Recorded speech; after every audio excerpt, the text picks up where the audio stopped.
안녕하세요. 너와라TV 역사가 보여의 김여경입니다. 지난번 예고해드렸던 것처럼 이번 편부터 본격적으로 대한민국 건국 가이드를 시작해보도록 하겠습니다.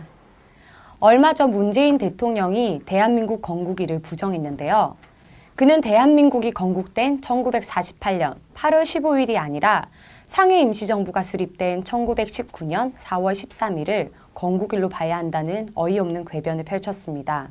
2년 후 2019년은 대한민국 건국과 임시정부 수립 100주년을 맞는 해입니다. 내년 8월로는 정부 수립 70주년이기도 합니다. 임시정부는 나라의 독립과 건국을 위한 과정이자 수단이었습니다. 이름부터가 임시정부이고 건국은커녕 일제강점기였던 이날을 건국일이라고 주장하는 문재인 대통령의 속내는 무엇일까요? 이런 말도 안 되는 주장을 펼치면서까지 문재인 대통령이 부정하려는 건국의 진정한 시작을 오늘 살펴보려 합니다. 때는 조선의 해가 지고 어둠이 내리기 시작한 때, 나라 안팎으로 서구 열강 세력들이 한반도를 집어삼키려 달려듭니다. 이에 흥선대원군은 서구 열강들의 다소 무례한 통상 요구에 우리 나라끼리 잘 살겠다라는 쇄국 정책으로 맞서게 됩니다. 그 후 시대의 흐름에 뒤떨어진 조선은 주변 국들의 먹이로 전락해버리고 마는데요. 또한 외부적으로는 청나라와 일본의 세력 싸움에 각축장이 돼버립니다. 내부적으로도 이미 오랜 기간 부패할 대로 부패한 조선은 이 위기를 극복할 힘이 없었습니다.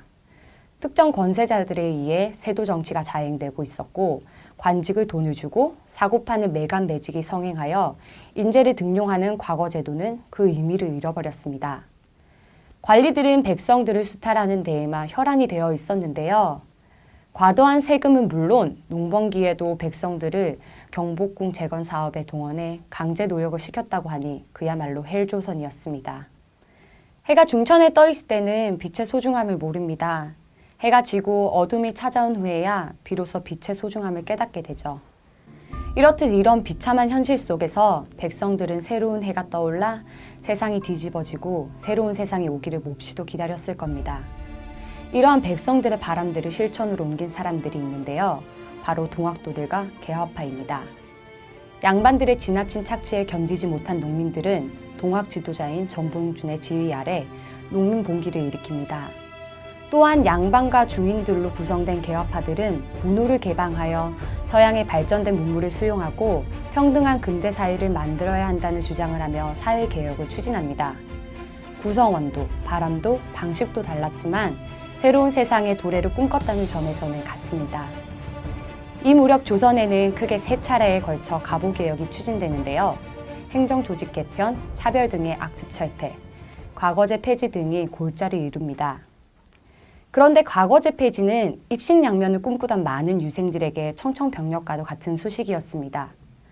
과거 그때만을 바라보고 살아온 노력의 세월들이 한순간에 물거품이 된 것인데요. 그 실망감과 허탈감은 이루 말할 수 없었을 것입니다. 몇 년간 공무원 시험을 준비했는데 공무원 시험이 사라진 것과 비교할 수 있을까요? 모르긴 몰라도 지금의 취업 준비생들과 비슷한 마음이었을 겁니다.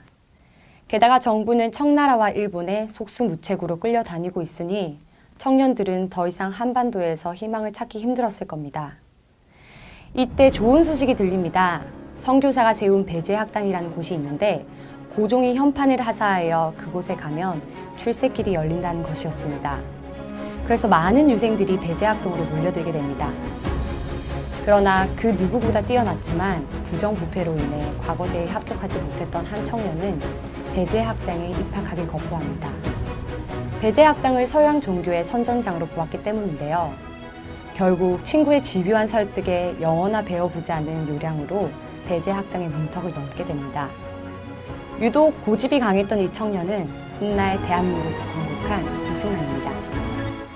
조선의 개화에는 선교사들의 역할이 컸습니다. 그들은 이 땅에 학교와 병원을 세웠고 국민들을 계몽하였습니다. 대표적인 교육기관이 아펜젤러 선교사가 세운 배제학당이었던 것이죠. 배제학당 외에도 여성교육의 산실인 이화학당, 고아들을 위한 경신학당, 그리고 현재의 연세대학교의 전신이 된 한국 최초의 근대식 병원 광해원 등이 있습니다. 배제학당은 한학 중심의 서당 교육에서 벗어나 근대 교육을 최초로 시도했다는 데에서 큰 의의가 있습니다. 이승만을 비롯한 많은 청년들은 이곳에서 학문과 문화, 종교 등 다양한 서양 문물에 눈을 뜨게 됩니다. 그러나 이러한 것들보다 청년들의 마음을 사로잡은 것이 있었는데요. 그것은 바로 자유와 평등이었습니다. 부패한 조선 왕조와 지배층이 절망한 청년들은 드디어 나라를 살릴 희망을 발견하게 됩니다. 모든 사람은 자유롭고 평등하다는 자유주의 사상과 국가의 주권이 국민에게 있다는 민주주의 사상을 접했을 때 이것이야말로 국가의 위기를 타개할 수 있는 해결책이라고 청년들은 생각했을 겁니다. 대한민국의 건국 정신인 자유민주주의가 조선 청년들의 가슴에 심어진 이때 대한민국은 태동을 시작합니다. 보이지도 않고 형태도 없지만 대한민국이라는 거목의 씨앗은 청년들의 가슴에 분명히 자리 잡은 것이죠. 특별히 청년 이승만에게 말이죠. 3년 후 1897년 정동교회에서 배제학당 졸업식이 열렸습니다. 이승만은 졸업생 대표로 조선의 독립이란 주제로 영어 연설을 하여 일약 유명 인사가 됐는데요. 이후에도 이승만은 부패하고 무능한 조선 왕조를 비판하고 일제의 만행을 알리는 언론인으로서 두각을 나타냅니다. 그리고 역사적인 만남이 이루어지는데요.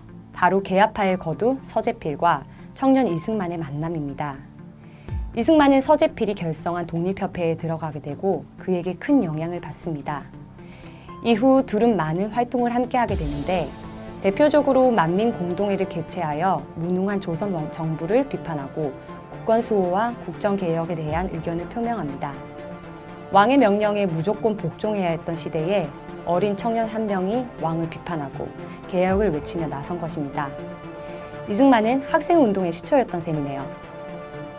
그러나 고종은 군중을 무력 해산시키고 나라는 결국 멸망의 길로 들어서게 됩니다. 하지만 청년들의 가슴에 심겨진 자유민주주의 정신은 여전히 살아 숨쉬고 있었습니다. 왕으로부터 백성에 이르기까지 그 누구도 편히 잠들 수 없었던 최악의 시기에 배제학당은 건국의 모태 역할을 감당합니다. 1948년 8월 15일이 나라가 태어난 날이라면 선교사들이 배제학당을 설립한 1885년 8월 3일은 나라가 잉태된 날이라고 할 수 있습니다. 청년들의 절망을 희망으로 바꾸고 세국 정책으로 닫힌 세계로 나가는 문을 열어준 배제학당에 대하여 이런 평가를 내리는 것은 결코 과하지 않습니다. 고종의 강경한 대응에 청년 이승만은 굴하지 않고 맞불을 피웁니다. 고종을 폐위시키기 위한 혁명 모의에 가담하게 되는데요. 그런 그는 결국 체포되어 악명 높은 한성 감옥에 갇히고 사형 선고를 받게 됩니다. 더 깊은 어둠이 찾아온 것인데요. 하지만 모두가 끝이라고 생각한 그곳에서도 건국의 시계는 멈추지 않았습니다. 과연 그곳에서 무슨 일이 일어났던 것일까요? 오늘은 배제학당을 중심으로 건국의 태동을 함께 살펴봤습니다. 앞으로도 계속해서 저와 함께 건국의 발자취를 따라가 볼 텐데요. 우리가 너무나 자연스럽게 누리고 있는 자유 대한민국의 소중함과 가치를 깨닫게 되는 시간이 될 겁니다. 올바른 국가의 정체성을 모르면 왜곡된 역사관을 받아들이게 되고 건국을 부정하게 됩니다. 대한민국의 올바른 정체성이 세워지는 그날까지 너와라TV는 쭉 계속됩니다. 계속 저와 함께 가주실 거죠?